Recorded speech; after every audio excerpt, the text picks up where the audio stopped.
Hey guys, Jason back with another statue review. If you enjoy the video, please be sure to like and subscribe. It really helps my channel. You can check me out on Instagram. It's prime.collectibles. So there's a bit of a story to this next statue because it's not really one of my typical statue types. I like to collect, the 1/3 scale Prime 1, the big DC characters, or Marvel characters, often pretty realistic looking. This one is not that. It's a video game statue, and I do collect video game statues. This isn't my first of that. I have some Metal Gear stuff. I have a lot of Street Fighter statues from PCS, but this one holds a bit of a special place in my heart. It doesn't really go with the others. It's very cartoony.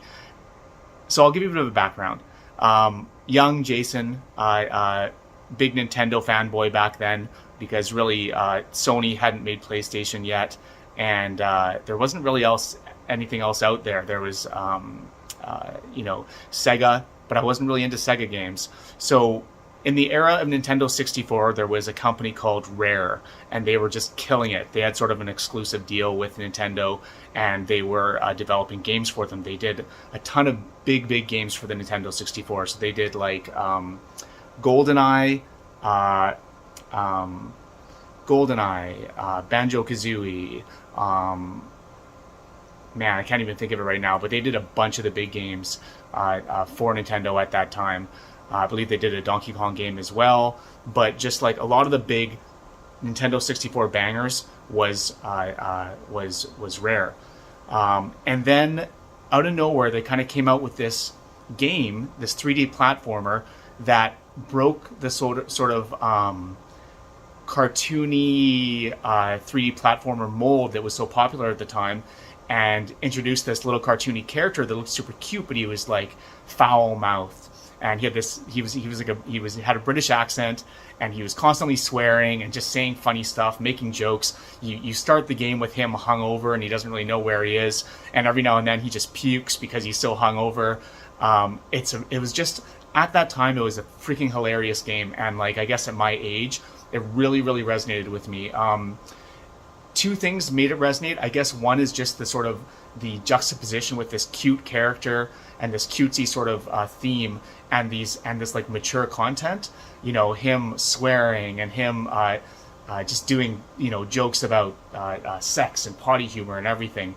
That and also the fact that the game spoofed a ton of movies, and I've always been a massive movie buff.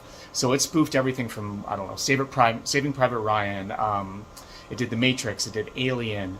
What else? A ton more. It even started with a scene with him in this sort of chair, and it has the music from A Clockwork Orange as it kind of like slowly trucks in on him drinking a glass of milk, just like that sort of opening scene in the milk bar from that movie.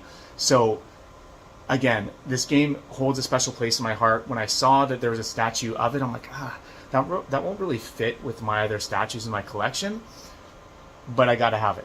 So without further ado, here is the Conker's Bad Fur Day statue by First4Figures.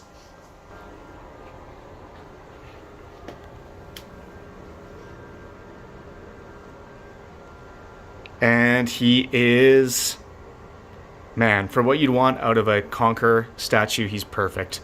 Like, this is that quintessential scene of him. This is how the game starts off in the very beginning. It shows him, like I said, it's kind of out, and then it starts pulling in on him, drinking his milk, and kind of giving a monologue about how he's now the king of the world or whatever. And that sort of scene sets up the whole game itself, because then soon afterwards, we're introduced to him as the King Conker, and then soon afterwards it cuts and he's stumbling out of a bar puking, and then he wakes up with a hangover and not quite understanding what's going on or where he is, and it sort of goes back and recaps the entire story of how he goes from this loser drunkard to being a king, I guess. I don't remember. There's something to do with his girlfriend as well, but the point is it's just this scene kind of sets up the whole game, and it's a perfect scene to have a statue of. if you're going to have a Conker statue. So let's go into the details of the statue, because first impressions and how he'll look on my shelf, top freaking notch. Here's the box he comes in. Definitely smaller than the stuff I usually collect, but not tiny. You know, like, let's see, here's a poker chip in comparison. So he's definitely not a small statue. He's going to have presence with my collection. It's just that he's not the typical style I get.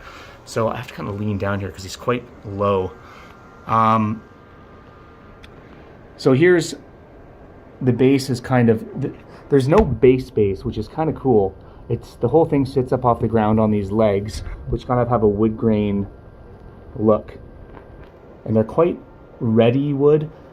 It's cool. I mean, it doesn't look like real wood, of course, but again, this is based on a video game, so it's tough to judge it in sort of a, does it look real in that way.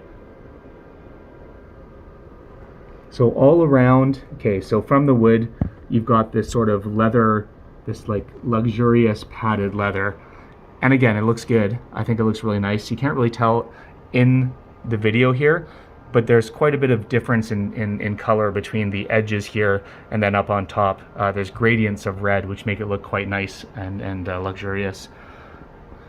These little gold balls everywhere are pretty cool. Again, just adding to that sort of luxurious feel of it. It looks like a king's chair, which is exactly what it's supposed to look like. Same thing on this side. And then of course, when you go up into the back of the chair, you see a lot more of it. When you look really close, again, I mean, it's not fantastic, but I don't know what's video game cartoony wood supposed to look like. I think it's good enough. There's some parts that look pretty cool. Like, look at that. These little chunks out of the wood actually look, they didn't have to do that. It looks pretty good. Yeah, overall, I think that looks great. And the gold really pops against the red. It's the overall impression of this piece that really make it, there we go. You can see better contrast there now for whatever reason, the camera adjusted. But it pops. It's really, it's impressive when you see it in person. And then when you go to Conker himself, so his fur, again, hard to capture on camera, but there is some texture there. You know, there's color gradation in the paint from oranges to yellows, which looks really nice. And then there is some sculpting work in the fur itself. It's subtle, but I think it's all you need, and I think it looks good. I think that was really a really effective way of to do this, because the original model of Conker, of course, was on Nintendo 64, so it was quite blocky. You know, it's quite you can see the well, I mean, it was Nintendo 64 era, so the character models only have a certain number of planes to them, so they wouldn't have had, like, the Conker character wouldn't have had any detail like this at that time. So adding it in, but adding it in subtly, so he still looks like he's somewhat cartoony and somewhat character from a video game, I think was really an effective way of doing this. The crown is cool. There's a bit of texture even in the crown. I don't know if that's picking up. Come on. There we go. You can kind of see it. The jewels in the crown are good. The texturing and the detailing and the sculpt work in the tail is really nice. Look at that. Very, very well done. I really like that.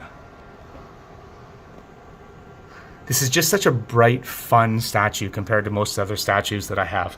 The solid chunks of color and the bright colors used are awesome. Look at the shoes. The bottom of the shoes are really nice and fun. That brown, but again, some extra detailing there. It even has the shoelace holes and the shoelaces along the top. Nice detail that they didn't have to do, because you'll rarely see that. The eyes are nicely painted. They're quite glossy, actually, which is cool. Not sure if that's picking up, but they are. And then the nose is quite glossy as well. I think the nose is picking up more. Oh no, you can see the glossiness on the eyes and the nose here from this angle. And he's sort of like sitting back in this in this like triumphant I'm the boss pose. In his hand, this is great, he's got the glass of milk. You can actually just pull it, that sits there. And the milk piece actually comes out as well. This is kind of interesting. So the crown, see right here, there's just a magnet, and it just kind of sits on there and magnetizes, so it won't fall off. The back, I mean, we can take a look at the back. There's not really much to speak of, just more of the same detailing.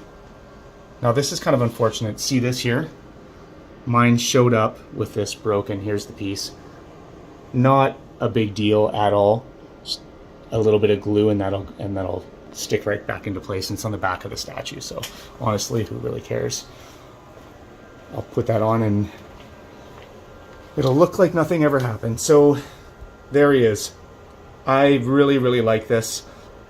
I'm gonna have to figure out where in my display he goes when I do end up displaying him. Because I have this, I now actually ordered the First4Figures Mario and Yoshi as well, because I'm kind of trying to get just the core games that really impacted me growing up. And I'm like, okay, well, I already have Conker in this sort of style, and like, let's be honest, Mario was you know, the most mind-blowing game to me ever. The first Mario Brothers blew my mind on Nintendo. That's probably what got me into video games in the first place. And then every other Mario iteration up until maybe Sunshine, I think, is where I kind of lost interest. But everything before that, every Mario game that came out was like a new favorite game, and has a real special place in my heart. So at the very least, I'm gonna have Conker here, and I'm gonna have Mario and Yoshi in this very cartoony style. And who knows, maybe others will join as well. Perhaps Banjo-Kazooie. I did really like that game, so maybe Banjo-Kazooie as well. Banjo and Kazooie. Okay, there you go, guys. I hope you enjoyed the review. Have a wonderful day, and if you haven't already, please like and subscribe. It really helps my channel. Take care.